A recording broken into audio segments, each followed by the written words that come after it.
I was hired to photograph a wedding, then overheard the bride call me the budget option. So I showed her exactly what budget photography looks like. I've been a wedding photographer for 7 years, not the trendy Instagram type who charges $15,000 for filtered photos of flower crowns. I am the reliable local who captures genuine moments for couples who care more about memories than aesthetics. My packages start at $2,800, part not cheap, but definitely not luxury pricing. I work hard for that money, spending 10 to 12 hours on my feet, then another 30 to 40 hours editing to make sure every image is perfect. Madison booked me 8 months before her wedding. She seemed sweet during our consultation, though she asked 3 times if my package included all the photos and if they look professional. I assured her they would. The wedding day arrived prompt in a gorgeous June ceremony at a vineyard overlooking the lake. I showed up early as always, ready to capture getting ready moments with the bridal party. As I approached the bridal suite, I heard Madison's voice through the cracked door. Well, we had to cut corners somewhere. Photography wasn't my priority. My hand froze mid-knock. Isn't that the most important part though? Someone asked. The photos are what you keep forever. Madison laughed. My cousin's friend charges $9,000 and has 100K followers. This girl was literally the budget option. But whatever, we needed the extra money for the Tahiti honeymoon. Her bridesmaid chimed in. Just make sure she gets your good side and you can always filter them later. They all laughed. I stood there, camera bag suddenly feeling heavier on my shoulder. For a moment, I considered walking away. But I am a professional and I had a contract, so I knocked, plastered on a smile, and entered the room like I hadn't heard a thing. Throughout the day, I did exactly what I always do. Parrot worked tirelessly, directed group shots efficiently,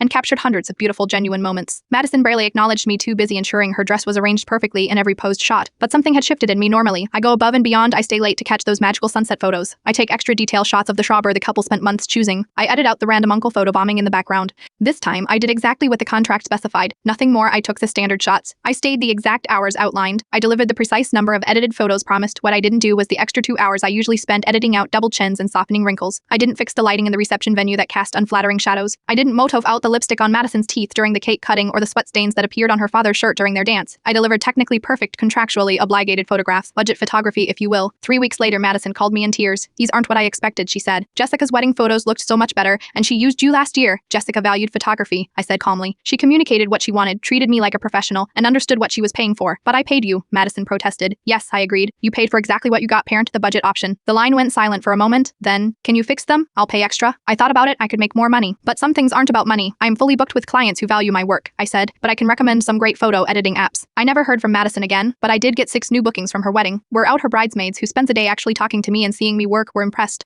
One even wrote in her inquiry, I want the opposite of the budget option.